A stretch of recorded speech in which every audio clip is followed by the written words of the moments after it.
அஸ்ஸலாமு அலைக்கும் வரஹ்மத்துல்லாஹி வபர்காத்துஹு. அருமை சகோதர சகோதரிகளே, அல்லாஹ்வின் நல்லடியார்களே, அல் குர்ஆனை ஓதக்கூடியவர்களின் நிலை இதுதான் என்று அல்லாஹ்வின் தூதர் நபி ஸல்லல்லாஹு அலைஹி வஸல்லம் அவர்கள் கூறினார்கள். பாவிகள் மற்றும் நயவஞ்சகர்கள் குர்ஆன் ஓதுவதும் அவர்களின் ஓதலின் குரல் வளையை தாண்டி செல்லாது என்பதும் அல்லாஹ்வின் தூதர் நபி ஸல்லல்லாஹு அலைஹி வஸல்லம் அவர்கள் கூறினார்கள்.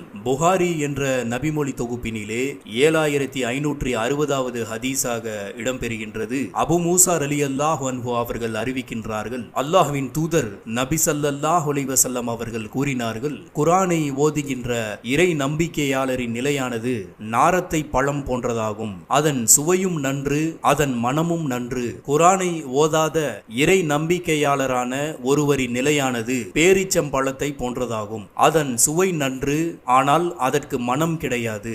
குர்ஆனை ஓதுகிற பாவியின் நிலையானது துளசி செடியின் நிலையை போன்றதாகும். அதன் மனம் நன்று, அதன் சுவையோ கசப்பானது. மேலும் குர்ஆன் ஓதாத பாவியின் நிலை குமட்டிக்காயின் நிலைக்கு ஒத்திருக்கிறது.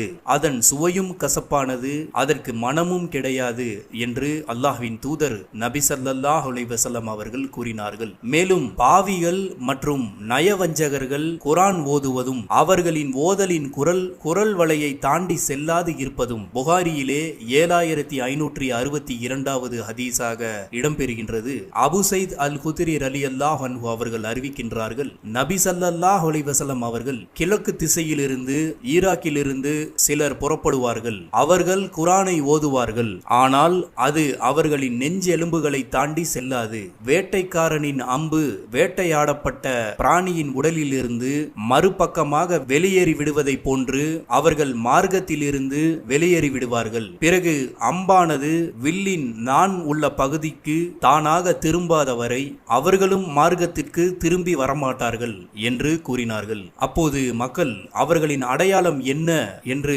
அல்லாஹ்வின் தூதரிடம் வினவப்பட்டது. அதற்கு நபி ஸல்லல்லாஹு அலைஹி வஸல்லம் அவர்கள் மொட்டை போடுவதை ஒரு மரபாகவும் வழிபாடாகவும் கொண்டிருப்பதுதான் அவர்களின் அடையாளம் என்று பதில் சொன்னார்கள்.